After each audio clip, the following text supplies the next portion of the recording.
வணக்கம் நண்பர்களே. டிஎன்பிஎஸ்சி சொன்னபடி என்ன பண்ணிட்டாங்க, குரூப் ஒன் நோட்டிஃபிகேஷன் வந்து வெளியிட்டாங்க. ஏப்ரல் 1 2025 இன்று வெளியிட்டிருக்காங்க. இது ஒரு நல்ல தொடக்கம் தான். அவங்க சொன்னதை செஞ்சுருக்காங்க. அதுக்கேற்ற மாதிரி நம்மளும் ப்ரிப்பரேஷன் வந்து ஸ்டார்ட் பண்ண தயாராகணும். எப்போ கொடுத்துருக்காங்க அப்படின்னா, ஏப்ரல் 1 2025 அப்ளிகேஷன் லாஸ்ட் டேட் எப்பொழுது? ஏப்ரல் 30 2025 12 மணிக்குள்ளே 11:59 நம்ம என்ன பண்ணணும், அப்ளை பண்ணணும். ஏதாவது மாடிஃபிகேஷன் ஏதாவது பண்ணுற மாதிரி இருந்தால் 5/5/2025 அதிலிருந்து 7/5/2025 பிற்பகல் வரைக்கும், 5/5/2025 முற்பகலில் 12:01 7/5/2025 11:59 வரைக்கும் என்ன பண்ணிக்கலாம், நம்ம மாடிஃபிகேஷன் ஏதாவது இருந்தால் திருத்திக்கலாம். ப்ரிலிமினரி எக்ஸாம் எப்போ நடக்க போகுது அப்படின்னு சொல்லி பார்த்தோம்னா, ஜூன் மாதம் 15 2025 காலைல 9:30 12:30 வரைக்கும் எக்ஸாம் நடக்க போகுது. ப்ரிலிமினரி எக்ஸாம் முதன்மை தேர்வில் பொறுத்த வரைக்கும் மெயின்ஸ் எக்ஸாம் எப்போ நடைபெறுது, ப்ரிலிமினரி பாஸ் ஆன பிறகு அதுக்கப்புறம் ஒரு டேட் வந்து சொல்லுவாங்க. ஓகேங்களா? எப்படி நம்ம அப்ளை பண்ணுறது அப்படின்னு சொல்லி பார்த்தோம்னா, வழக்கம் போல தான் நம்ம டிஎன்பிஎஸ்சி exam.in போயிட்டு நமக்குரிய ஒன் டைம் அந்த பாஸ்வேர்டை வந்து கொடுத்துட்டு அது ஓடிஆர் வரும். அது மூலமாக வந்து என்ன பண்ண உள்ளே போய் வந்து நம்ம பூர்த்தி செய்யணும். அதுக்கப்புறம் வந்து பார்த்தோம்னா, விண்ணப்பத்தை அதான் திருத்துறதுக்கான டேட் எப்போ கொடுத்துருக்காங்க, 5/5/2025 7/5/2025 வரைக்கும் கொடுத்துருக்காங்க. எவ்வாறு விண்ணப்பிக்கிறதுக்கான இன்ஸ்ட்ரக்ஷனும் நிறையா கொடுத்துருக்காங்க. என்னென்ன கொண்டு போகக்கூடாது, mobile phone, smart watch, pager, இந்த மாதிரி விஷயங்கள் எதுவுமே வந்து கொண்டு போகக்கூடாது, எலக்ட்ரானிக் ஐட்டம் எதுவுமே கொண்டு போகக்கூடாது அப்படின்னு சொல்லி இன்ஸ்ட்ரக்ஷன் கொடுத்துருக்காங்க. அது மட்டும் இல்லாமல் அவங்க நிறைய விஷயங்கள் செக்அப் பண்ணி தான் உள்ள அனுப்புவாங்க. அந்த மாதிரி விஷயங்களை சொல்லியிருக்காங்க. மொபைல் கண்டிப்பாக கொண்டு போகக்கூடாது அப்படின்ட்டு இருக்காங்க. அவங்க வந்து எச்சரிக்கையே சொல்லி கொடுத்துருக்காங்க. ஓகேங்களா? அவங்கவுங்க அனைத்து தேர்வரையும் தரவரிசைப்படியே மேற்கொள்ளப்படுகின்றன. தேர்வாணையத்தின் தெரிவுகள் பொய்யான வாக்குறுதிகளை சொல்லி தவறான வழியில் வந்து வேலைக்கு வாங்கி தருவதாக கூறி யாரையும் வந்து ஏமாந்துட வேணாம் அப்படின்ட்டு இருக்காங்க. ஓகேங்களா? சமீபத்தில் வந்து பார்த்தோம்னா அப்படி நிறைய விஷயங்களை ஏமாற்றிக்கிட்டு இருக்காங்க. கவர்மெண்ட் வேலை வாங்கி தரேன்னு சொல்லி காசை வாங்கிட்டு அந்த மாதிரி எதையும் நம்பி நீ ஏமாந்துட வேணாம்னு சொல்லி ஒரு இன்ஸ்ட்ரக்ஷன் கொடுத்துருக்காங்க. இதில் வந்து பார்த்தோம்னா கிட்டத்தட்ட 70 போஸ்ட் வந்து கொடுத்துருக்காங்கப்பா. எத்தனை போஸ்ட் கொடுத்துருக்காங்க? 70 போஸ்ட் கொடுத்துருக்காங்க. Deputy collector, DSP, commercial tax commissioner, அதுக்கப்புறம் வந்து ஊரக வளர்ச்சித்துறை உதவி இயக்குனர், எம்ப்ளாய்மெண்ட் ஆஃபீஸர், இந்த மாதிரி விஷயங்கள் வந்து உதவி ஆணையர் தொழிலாளர், இந்த மாதிரி கிட்டத்தட்ட வந்து எத்தனை போஸ்ட் கொடுத்துருக்காங்க? 70 போஸ்ட் கொடுத்துருக்காங்க. அது வந்து கிரேட் பே வந்து பார்த்தோம்னா 22 நல்ல சம்பளம்ப்பா. குரூப் ஒன்லேயே வந்து பார்த்தோம்னா 22. ஓகேங்களா? நல்ல சம்பளம், குறைவு காலி பணியிடங்கள் உட்பட. அதாவது இப்போ 70 சொல்லியிருக்காங்க. பின்னாடி என்ன பண்ணியிருக்காங்க, எண்ணிக்கை வந்து தோராயமாக கொடுத்துருக்காங்க. பின்னாடி வந்து கூடவும் வாய்ப்பு இருக்குது அப்படின்ட்டு இருக்காங்க. வயது வரம்பை பொறுத்த வரைக்கும் 21 வயசு முடிவடைஞ்சிருக்கணும். அவங்க எல்லாருமே வந்து என்ன பண்ணலாம், ஸ்டார்ட் பண்ணலாம். 21 வயசு முடிவடைஞ்சவங்க அப்ளை பண்ணலாம்னு சொல்லியிருக்காங்க. இதில் வந்து பார்த்தோம்னா, டெப்டி கலெக்டருக்கு ஒவ்வொருத்தருக்கும் ஒவ்வொரு நம்பர் கொடுத்துருக்காங்க. அந்த டெப்டி கலெக்டருக்கு ஒரு நம்பரு, அதாவது பதவி குறியீடு அப்படின்னு சொல்லி 1001 1002 1003 சொல்லி ஒவ்வொன்றுக்குமே ஒரு போஸ்டிங்கான நம்பர் இருக்குது. வயது வரம்பு சலுகைன்னு சொல்லி கொடுத்துருக்காங்க. நிர்ணயிக்கப்பட்ட குறைபாடுடைய மாற்றுத்திறனால 44 வயசு வரைக்கும் கொடுத்துருக்காங்க. ஒவ்வொருத்தவங்களுக்கு ஒரு வயது வரம்பு சலுகை வந்து கொடுத்துருக்காங்க. ஓகேங்களா? இதில் வந்து நம்ம வந்து பார்த்தோம்னா பின்னாடி வரும், நமக்கானது வந்து பின்னாடி வரும். இதில் வந்து பார்த்தோம்னா பதவியின் பெயர் அதே தான். நிர்ணயிக்கப்பட்ட குறைபாடுடைய வந்து அதே ஆதி திராவிடர்கள் தான் கொடுத்துருக்காங்க. ஓகேங்களா? அதுக்கப்புறம் வந்து பார்த்தோம்னா இந்த பீவான் பிற்படுத்தப்பட்ட பின்னர் இவங்களுக்குலாம் வந்து கொடுத்துருக்காங்க. நமக்கு வந்து எத்தனை வயசு அப்படின்னா 39 வயசு.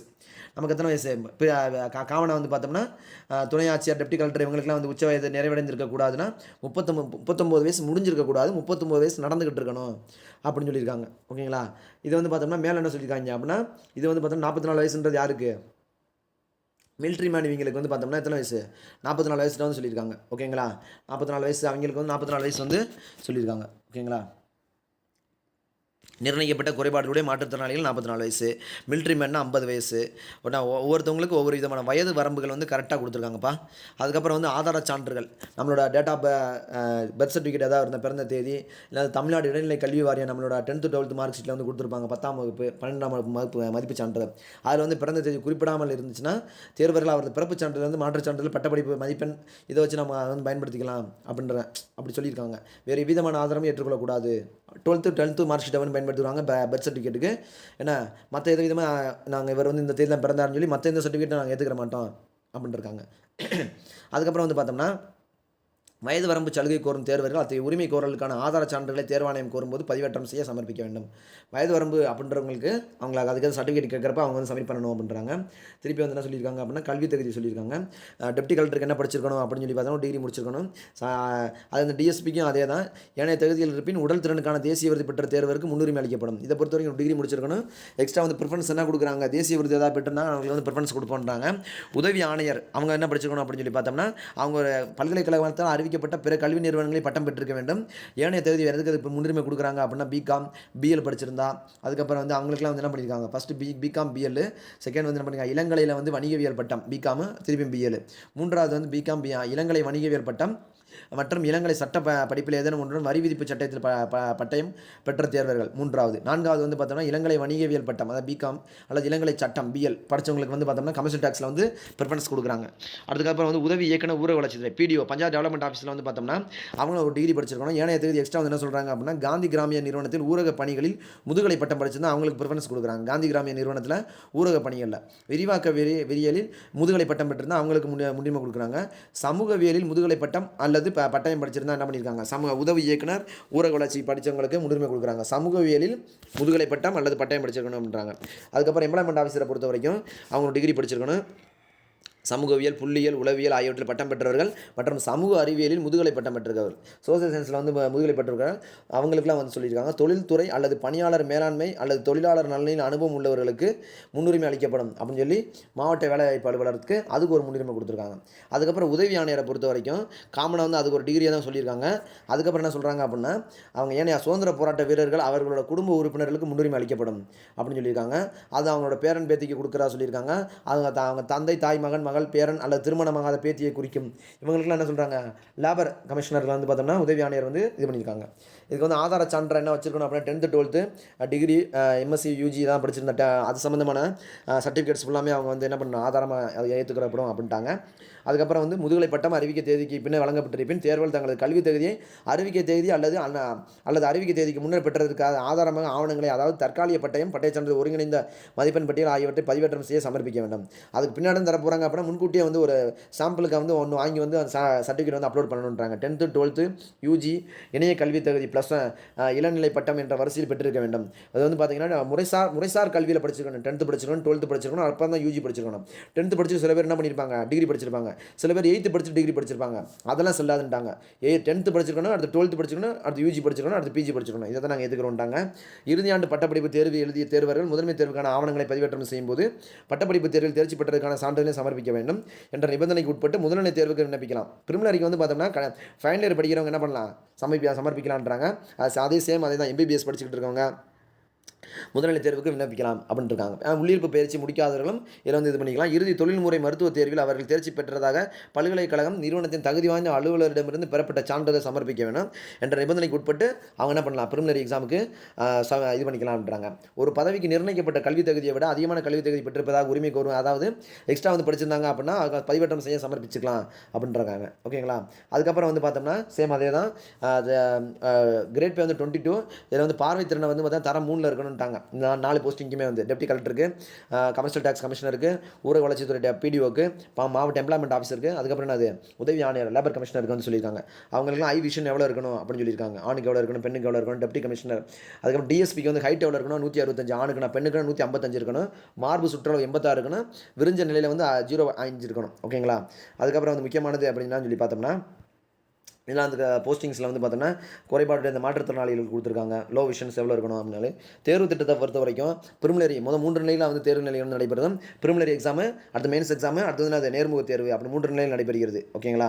அதுக்கப்புறம் வந்து பார்த்தோம்னா இதில் வந்து பார்த்தோம்னா Adi Dravidar, SC, schedule cost, அதுக்கப்புறம் எஸ்டி இவங்களுக்குலாம் வந்து என்னது அதுக்கேற்ற மாதிரி காலி பணியிடங்கள் எண்ணிக்கை 5 அல்லது அதுக்கு மேற்பட்டதாக இருப்பேன் அந்தந்த வகுப்பு பிரிவில் முதன்மை தேர்வில் பெற்ற மதிப்பெண் அடிப்படையில் வந்து என்ன பண்ணுவாங்க, இன்டர்வியூக்கு வந்து அவங்க கூப்பிட்டுறதான்னு சொல்லியிருக்காங்க. வகுப்பு நியமனங்கள் செய்யப்பட்டுவிட்டால் தேர்வரின் எண்ணிக்கை போன்று 3 மடங்காக இருக்கும். 5 பேர் தேவைப்படுது அப்படின்னா 5 மடங்கு 5 பேர் 50 பேர் கூப்பிடுவாங்க. அந்த மாதிரி சொல்கிறாங்க. 5 மடங்கு உள்ள ஆட்களை கூப்பிடுவாங்க. நேர்முக தேர்வு 100 மதிப்பெண்களை கொண்டது. நேர்முக தேர்வின் நோக்கம் தேர்வலின் ஆளுமை, தகுதி, திறமை, பொது அறிவு இதெல்லாம் வச்சு தான் அவங்க வந்து மதிப்பிடுறாங்க. ஓகேங்களா. அதுக்கப்புறம் தேர்வு முறை திட்டம் அப்படின்னு சொல்லி பார்த்தோம்னா நம்ம இப்போ எக்ஸாம்ஸை பொறுத்த வரைக்கும் பிரிமினரியில் எத்தனை கொஸ்டின் கேட்குறாங்க, 175 கொஸ்டின் கேட்குறாங்க. மேக்ஸ் 25 கொஸ்டின் கேட்குறாங்க. மொத்தம் 200 கொஸ்டின், மொத்தம் 200 கொஸ்டின் 300 மார்க். ஒரு கொஸ்டினுக்கு 1.5 மார்க்கு. இதில் வந்து பார்த்தோம்னா நேரம் 3 மணி நேரம். இதில் வந்து குறைந்தபட்ச தகுதி மதிப்பெண்கள் 90ன்றாங்க.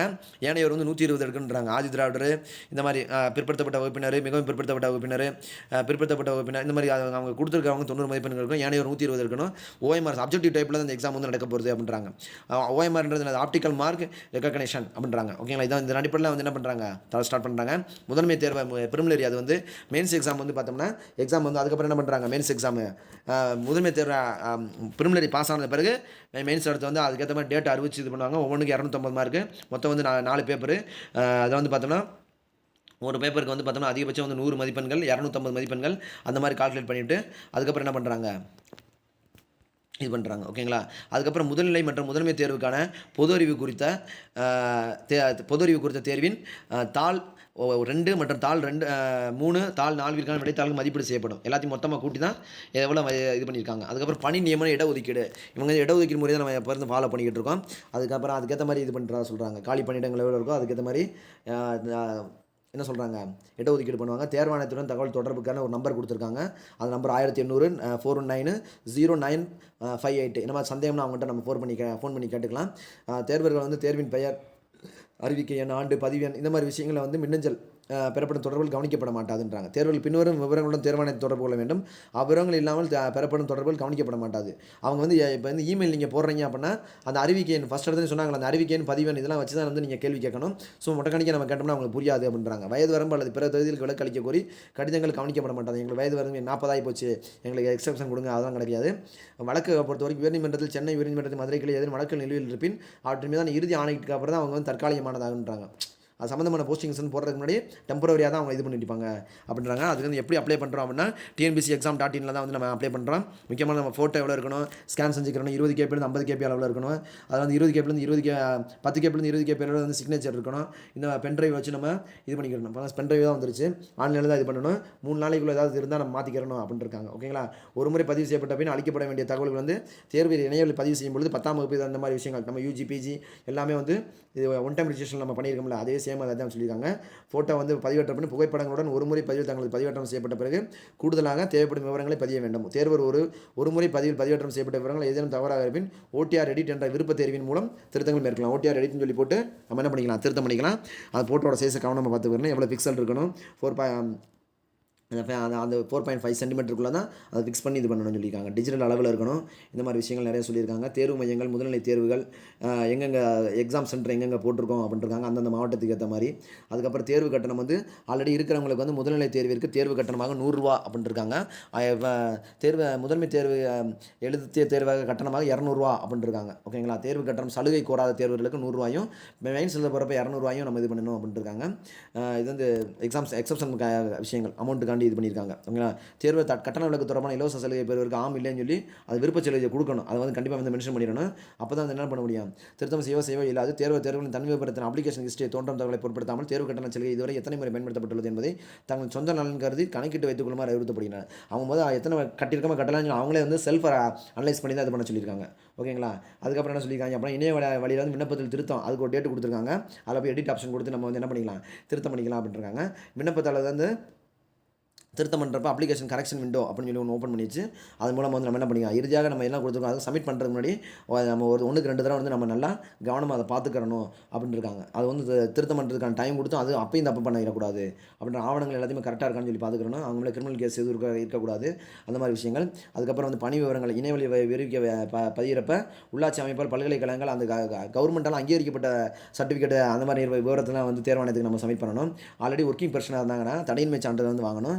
அவங்க பதவி உயர்வு நியமனத்திற்கு அவங்களோட துறை தலைவர்கிட்ட வந்து என்ன பண்ணியிருக்கணும், எழுத்து மூலமாக தெரிவிக்கும் பட்சத்தில் நிர்ணயிக்கப்பட்ட படிவத்தில் தடையின்மை சான்றிதழ் சமர்ப்பிக்க வேண்டும் அப்படின்றாங்க. ஓகேங்களா? தடையின்மை சான்றிதழை பொறுத்த வரைக்கும் நியமன அதிகாரி தடையின்மை சான்றிதழ் வழங்கும்போது அரசு அலுவலுக்கு எதிராக துறை சார்ந்த இவர் மேலே கிரிமினல் கேஸ் எதுவும் கிடையாது, நிலுவையில் வந்து அந்த தமிழ்நாடு அரசு பணியாளர் தேர்வாணையத்துக்கு தடையின்மை சான்றிதழ் தெரிவிக்க வேண்டும். அதன் பின்னர் அந்த அரசு அலுவலர் தற்போது பணியிலிருந்து விடுவிக்கப்பட்டு ஏதேனும் பதவி நியமனம் செய்யப்படும் நாள் வரை ஏதேனும் துறை ரீதியான இவங்க கிரிமினல் கேஸ் இருக்கான்னு சொல்லி பார்த்துக்கணும்னு சொல்லியிருக்காங்க. ஓகேங்களா? தடையின்மை சான்றிதழ் வந்து பணியிலிருந்து நீக்கப்படுறதுக்கு முன்னாடி அவங்க வந்து எந்த டிவிஷனில் வேலை பார்க்குறாங்களோ அவங்களோட துறை தலைவர்கிட்ட வந்து இது பண்ணியிருக்கணும், அவங்களோட தடையின்மை சான்றிதழ் வந்து வாங்கியிருக்கணும். அதை பற்றியான விஷயங்கள் சொல்லியிருக்காங்க. ஓகேங்களா?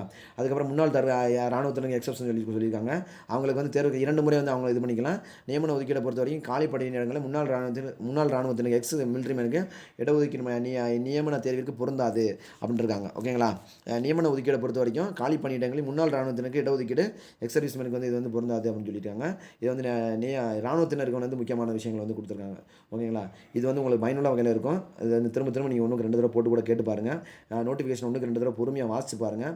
சிலபஸ் அடுத்து வந்து டீகோட் பண்ண போகிறோம். நம்ம சிலபஸ் டீகோட் பண்ணி இது பண்ணுறோம். நம்ம ஆன்லைன் கிளாஸ் வந்து போய்கிட்டு இருக்கு நெட்டில். ஓகேங்களா? நீங்கள் தொடர்ச்சியான வகுப்பில் இது பண்ணுங்கள். இப்போ நம்ம வந்து அந்த பின்னாடி வந்து ப்ரீவியஸ் இயர் கொஸ்டின்ஸு ப்ளஸ் வந்து என்னன்னா அந்த கொஸ்டின் அனலைஸ் வந்து நம்ம பின்னாடி பார்ப்போம். நம்ம ஆதரவற்ற விதவை இந்த மாதிரி விஷயங்கள் நிறையா கொடுத்தாங்க. தேர்வு கட்டண சலுகை இந்த மாதிரி விஷயங்கள்லாம் கொடுத்துருக்காங்க. நீங்கள் அதை நல்லா பார்த்துக்கங்க. சரிப்பா, நல்லபடியாக படிங்க.